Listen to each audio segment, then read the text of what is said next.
everyone. Welcome back to Morning Cup. I am so honored today because I have Katherine Chatmon with me, and Katherine is a financial wellness coach dedicated to assisting the working class. While Katherine spends her days working at a boutique wealth management firm, she spends her evenings and weekends teaching families financial literacy in hopes of increasing their financial capacity. Her goal is to elevate people to the point where they are ready to build generational wealth. Oh my gosh, this is such an important topic. So thank you so much, Katherine, for being here today. No, thank you so much for having me. I'm so excited. I'm containing my excitement. Well, that's good. Well, I'm excited to have you as well. And just to dive into this, because it's such an important topic that we just started hearing more and more about, but not enough. But before we get into all of that good stuff, please tell us your journey of how you got here today. Man, I know, I'm loaded not question. gonna, yes, I'm not gonna give you the full story, but I'm gonna give you a very watered down version to keep you interested. Sounds So good. I actually started out in the criminal justice space before I got into finances. So I went to the University of Alabama, Roll Tide for anyone who's listening that's a big Crimson Tide fan like me. But went to University of Alabama, studied criminal justice, and it was like my last semester before I was going to graduate. And I took a summer internship class that mimicked law school because that was my plan. I was going to go to law school to be a lawyer, probably help wrongfully convicted felons get out of prison because they didn't deserve to be there. So took that summer class about law school, hated it, like absolutely hated it. And so and again, a semester before I was graduating, and I'm like, what am I going to do with my life? So came around the fall semester, had to take a lot of electives just, to finish out and graduate. And I took a white collar crime class. And with that class, it really delved into different financial crises that we had. So one being all the Madoff situations, things along that lines, or the financial crisis back in 2008. And what really just icked me is that people lost so much money to people who were supposed to help them, have their best interest in mind, and they didn't. And none of those people really saw a day in prison. And I was like, that is just horrible. People lost their life savings. Just this class just really delved into things I never knew that happened. And just hearing the heartache from people who just lost their life savings, I was like, okay. So I went to my advisor and I was like, is there a way I can combine criminal justice with finance?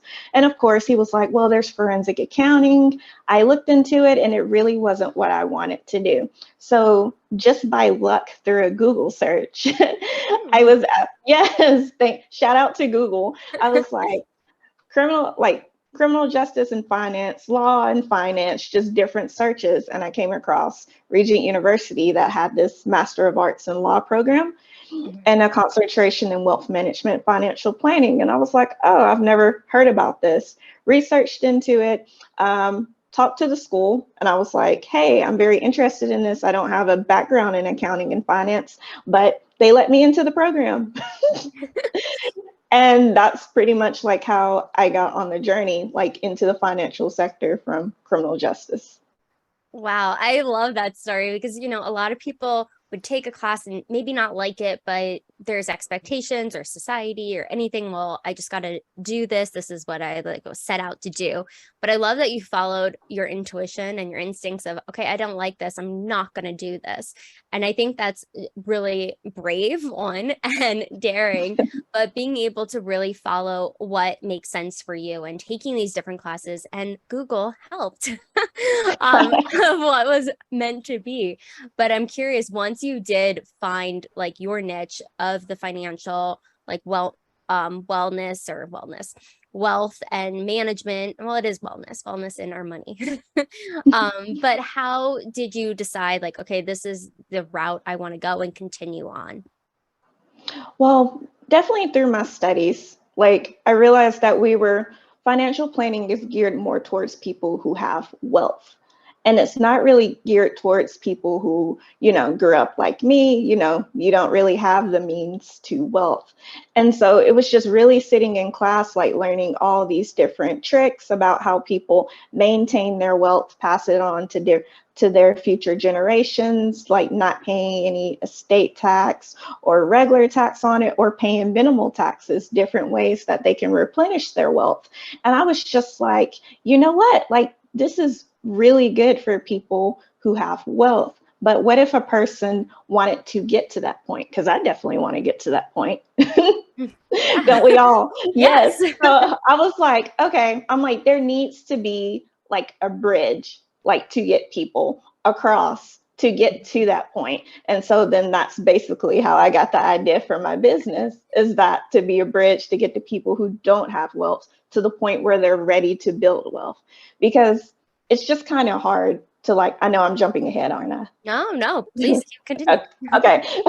So it's kind of hard for, like, I can tell, like, as a kid, I'm pretty sure people always told us, like, oh, you need to save money, but saving money is not enough. And I hit that point probably when I was in my younger 20s. I'm 28 now, for people who are curious. I know I look young, but when in my early 20s, I hit the point of, like, saving money is not enough.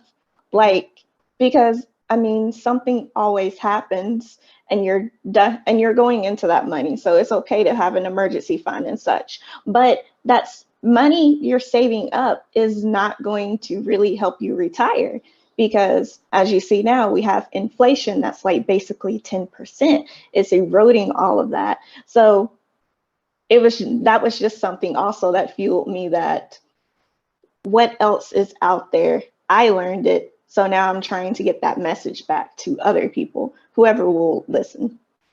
Yes. And I think more people are open to listening. And I really want to touch further on, like, knowing about not just saving money, but what we can do to create generational wealth. Like, what has been some things that you've taught the families you work with, all the individuals?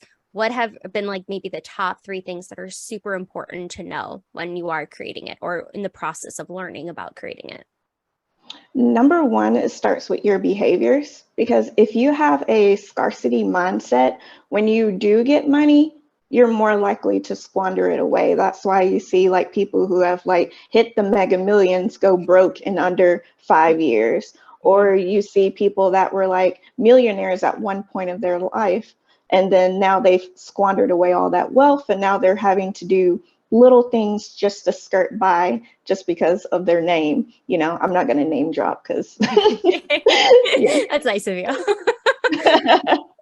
Number 2, I would definitely say life insurance. Now, I know for some people, life insurance has like a negative connotation, but once you can see that what you use life insurance for, like, you can use it while you're alive. You don't have to use it when you pass. That's like one key thing. Like, there's so many different insurance policies out there that can fulfill a need. And then lastly, number 3 is just, be focused on your goals. I guess that kind of goes in hand with your behaviors. But again, like, different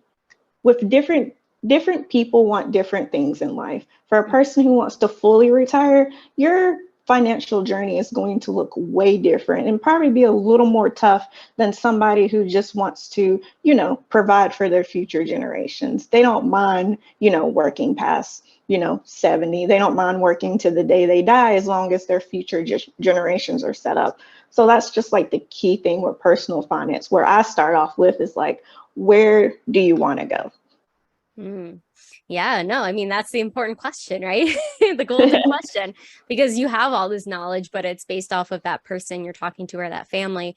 But I think, the life insurance thing, I haven't really heard too much about. Can you dive a little bit further into that if you do know a little bit more about how you can use it when you're still alive? Like, I've never heard that before. But then again, I don't know too much.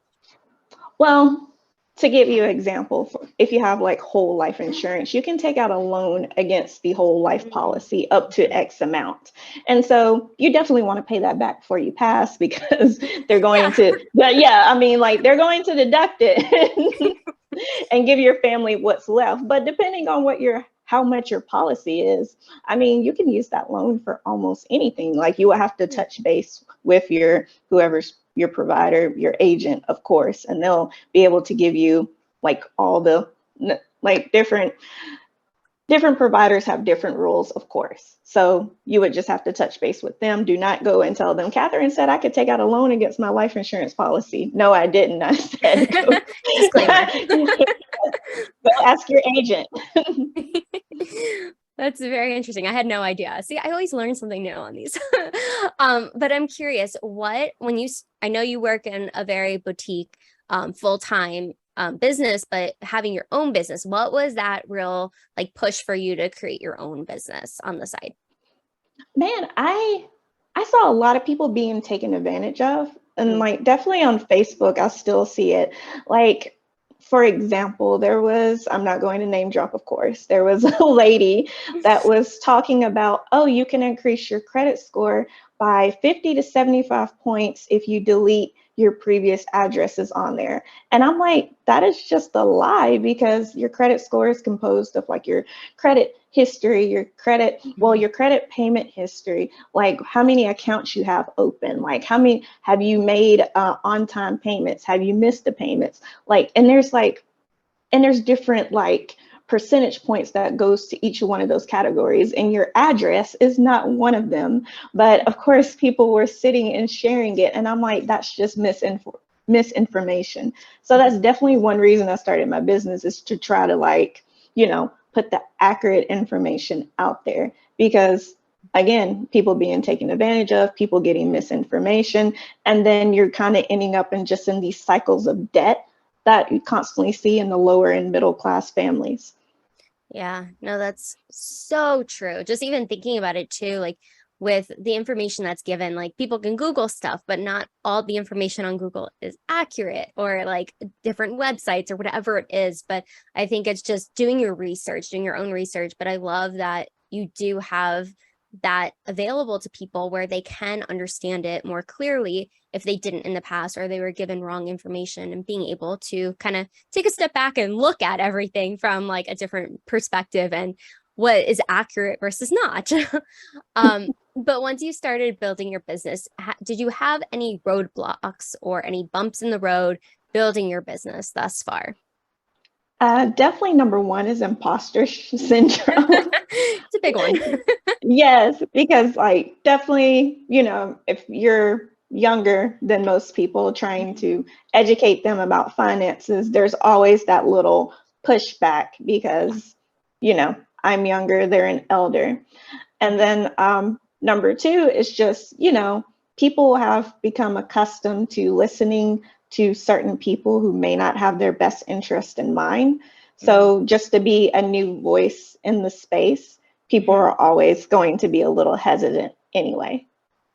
That is very true. Just going back to the age factor, I know when I was actually practicing therapy, people looked at me like, wait, you're my therapist? Because I look young too, so I get it. But I think it's removing that imposter syndrome and knowing that a lot of times it does creep up, like when we up level or anything like that, but just knowing we know the information, whatever it is, whatever field you're in. So I think I just wanted to highlight that, because I know a lot of people do struggle with that. And no one's immune to it, but recognizing that you can push through it, because we're all capable. If we set our mind to something, we can do it. It doesn't matter how old we are, how we look, anything like that. If you have a passion for it, if you're focused, you can do it. Thank you for sharing the roadblocks and just the bumps in the road that you've experienced. But what have been some of the highlights? Because I know you work with helping people really understand their finances. Do you have a success story recently that you've been able to help a family or an individual really learn and understand their own finances? Yes, there has been one man so far that's probably like the highlight of my story. So basically, comes to me and it's like, well, of course, he's very much like, this is dumb. He's like, I don't know where my money is going each month. And so I gave him a challenge, and I'm like, okay, you're going to keep every receipt. Every time you swipe your card, every time you pay with cash, just stuff it, keep that receipt. And then we're going to sit down together and we're going to go through every receipt. So we did that.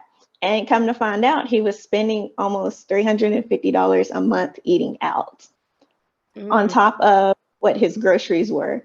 And so just to see like the light, because we were on Zoom, just to see like the light bulb go off in his head that, dang, yeah, I was like, this is where my money is going. Because I know like with debit cards, credit cards, it's just so easy just to swipe, swipe, swipe, swipe versus with right. cash, in your hand, what you have is what you have.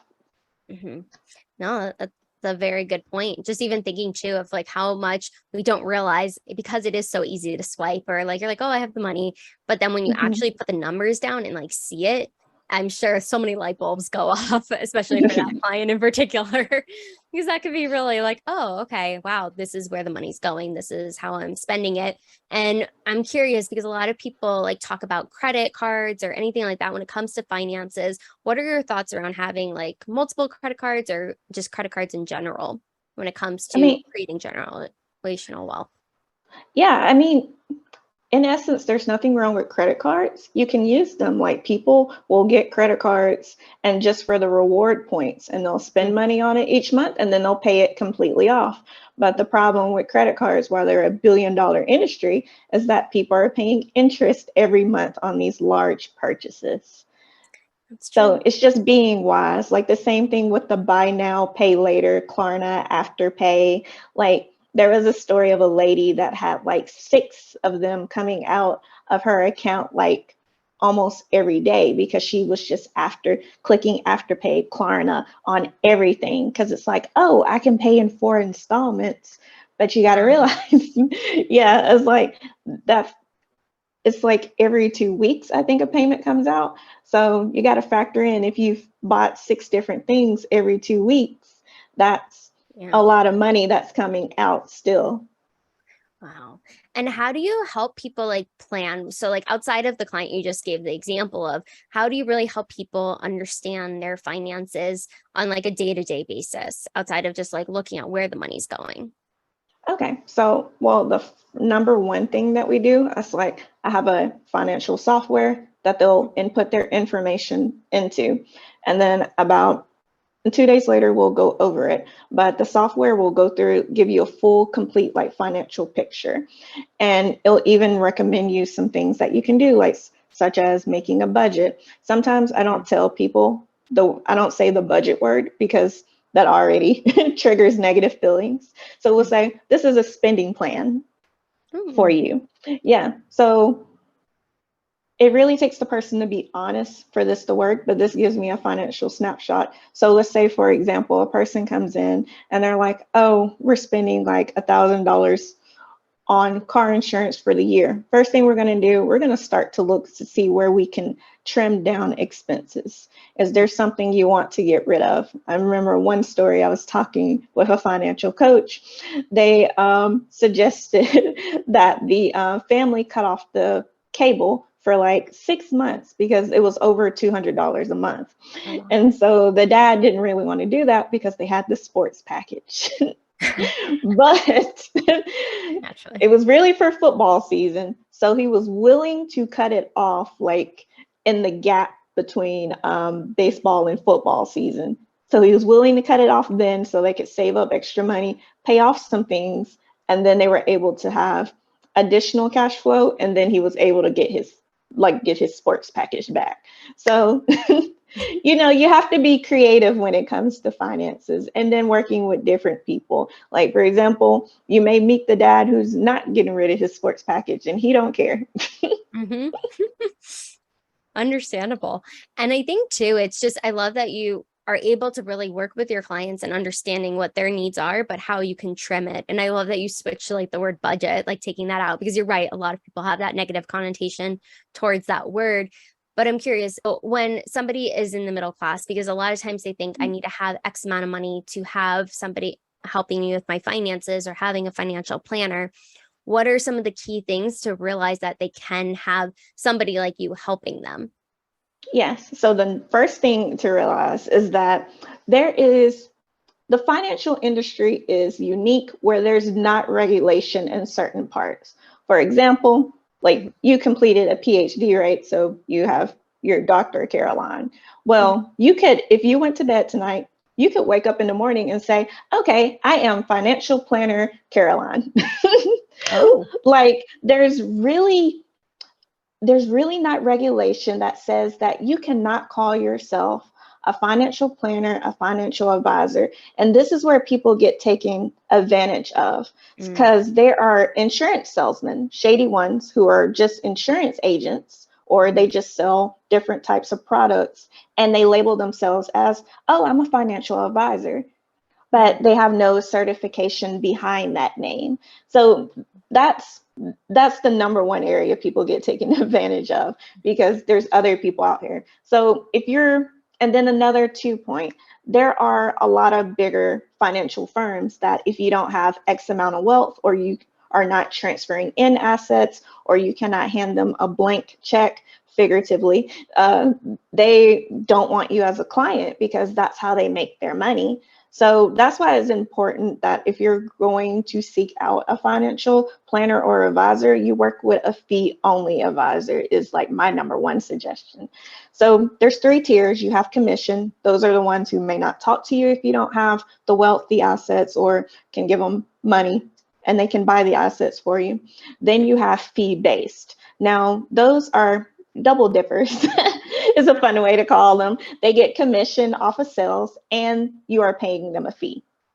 And then the third is the fee-only advisors. They only get paid by you. They don't sell insurance products. They do not make commission off of anything. Like, that's against their mantra. Another thing, if you are looking for a financial planner or an advisor, make sure they have a role as a fiduciary. And that just means they have to have your best interest in mind. So example, like people who make commission, even though they say they have your best interest in mind, there still can be that little thing in the back of their head that if I push this product, I get a higher commission, versus if I push this product, even if it's better for said client, I can, I'll get a smaller commission. So you never know where someone morally may be on the compass. So that's why certain people feel like those who earn commission have, it's a pool between good and evil, I would say. And last thing on the fee-only advisor, like to ensure that they have a role of a fiduciary, I would seek out someone who has the CFP, the Certified Financial Planner designation. And there are websites for this also. If you typed in that you wanted to find a CFP, like there are websites that you can put in your state, your city, your zip code, and you can see if there's one in your area that you can set up a plan with. Oh, that was very informative. Thank you. Thank you. I think that's important to know the differences, because a lot of people don't, like what we were talking about. There's a lot of people out there that don't have the best interest for somebody, but just knowing what you're looking for, I think really helps people to understand too. And I'm curious, what are 2 to 3 tips you could give somebody who's beginning their entrepreneurial journey or in the midst of it that you wish you would have known when you started? Yes. Number one, I would have your business plan like down pack. And that is like what you want to accomplish, what you want to do, and how do you see yourself doing that? Because I think that kind of keeps you on the path, because you can easily get distracted by there may be something that you may want to implement in your business like at a later date, but you haven't even completed steps 1, 2, and 3, and you're trying to jump over here to step 10. Same as any person who's like on a financial journey. We can easily get distracted. Number 2, I would definitely say don't depend on your family and friends to support you, because they aren't your niche. They are not your clients. So I know I see a lot in like entrepreneurial groups that I'm in. People are like, oh, my family and friends don't share my stuff. And I'm like, well, to bring it back to focus, do you really want to work with your family and friends? Because like me personally, I don't work with my family and friends with their finances, because I feel like that's a little too close to home for me. Yeah. So something to keep in mind. And then number 3, just make sure you're having fun, because like I love this. Like I love helping people with their finances. I love helping people get on track. And I mean, like, I know there's a lot of entrepreneurs who are just like so stressed. And I'm like, you don't need extra stress in your life, because there's already so much stuff going on in the world.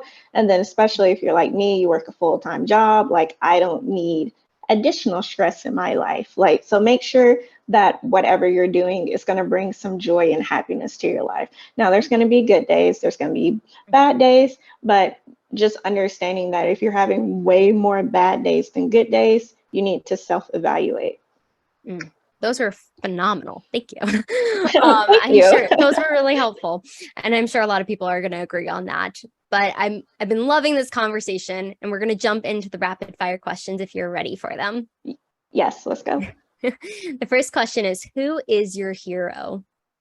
Man, has to. I'm gonna say both of my parents, because if I say one of them, I'm gonna hear it. So both of my parents are my hero because they definitely like instilled in me, like they wanted me to be better than them, and I'm definitely grateful for that. Well, they sound like amazing parents. And they raised an amazing daughter. What motivates you to work smarter? Man, like just my own personal goals, because I'm definitely the person that I don't want to work till I die. I definitely want to provide a better, like I would want my kids to have it even better than I had it.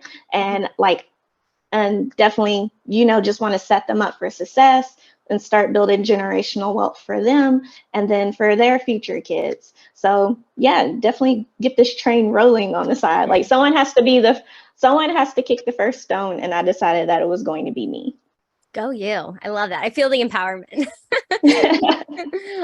So if you were a superhero, what would be your power or powers? Man, it would be mind control, because I think, like, as a child, I was a big X-Men fan. And Okay. so, yeah, Jean was like my favorite, with like all like her telekinesis, just all of those types of powers. But definitely like now, like Scarlet Witch Marvel series has my heart. Like, so I'm looking forward to her movie, side note. But definitely just, yeah, any of those powers, telekinesis, any type of mind control, moving matter would just, That would be really cool. yeah. What is the phone app that you use the most? Man, Facebook. I'm always on Facebook, and it's not just business related. I just follow, like, I consider myself a nerd, so I follow a lot of like different entertainment avenues. So definitely getting news from them, or just listen, like different video posts. I have a lot of friends and family who are, especially older family, that are on Facebook that we used to keep in contact with. I'm in different Facebook groups, like whether it's for entrepreneur or it's for the more nerdy things, like people post all day. So Facebook is definitely like my de-stressor. Oh, I love it. Yeah, Facebook is definitely a good one. What is the last book that you've read? The last book I read is actually, it was a financial coaching playbook by, I think her name is Kelsey Dickey, if I'm saying her name correct. But she's a financial coach that has built a successful business, and she made like a playbook for other financial coaches. That's very neat. Sounds like a really good read and helpful. What is your favorite family recipe, whether it's traditional or you just love making it as a family together?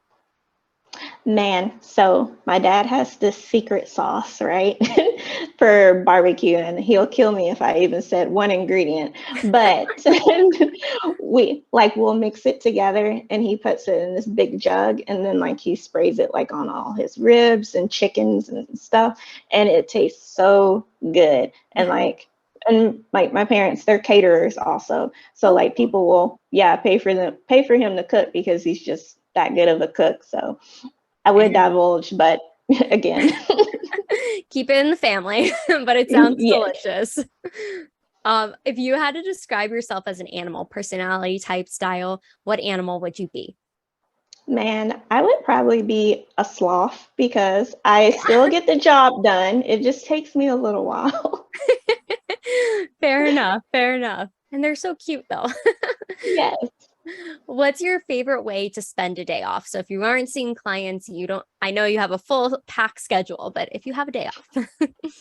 Yes, and yeah, if I'm not doing anything on a Saturday, it's just me and the dog, and we're probably binging some type of TV series. And then I also like deep clean that, because clutter, it just irritates me. So yeah, I'll also like deep clean. We'll binge something on TV. I usually watch it. She's usually asleep, or we'll go somewhere and I'll get her like a pup cup, like from Starbucks, and then it just really depends. Or we'll may go see my parents, and then she loves my parents.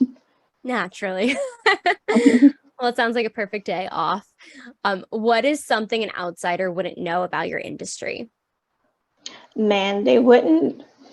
Man, there's too much that an outsider would not know. But there is, I would say, there's more than one way to skin a cat, in the meaning that there's so many different sectors of finance that won't even overlap. Well, that's a good point. See, I've learned so much from you today, and I know everyone else watching has learned so much. But before I let you go, where can people find you, hire you? We'll link everything below, but if you could let us know too. Yes, like I'm on Facebook, I'm on Twitter. I also run a Facebook financial literacy group called Currency with Catherine. The K is current K in currency and K in Catherine. So don't get confused. Yes, and then my business page is Bridge Financial Boutique, and the E in Bridge is actually a 3. Love it. Well, Katherine, thank you so much for coming on, sharing all your wisdom around financial literacy, just being able to help people truly understand their finances, because that is such a huge topic in every relationship and every individual that we have to know. But the more we know, the more we can make educated decisions. So I just appreciate you coming on and sharing all that you did today. And thank you for having me. Absolutely. Make sure to like, subscribe, comment below what was the biggest takeaway from Katherine that you learned about financial literacy, generational wealth, whatever it was we talked about today. Please let us know. I'm sure she would love to see it too. And we'll see you on the next video.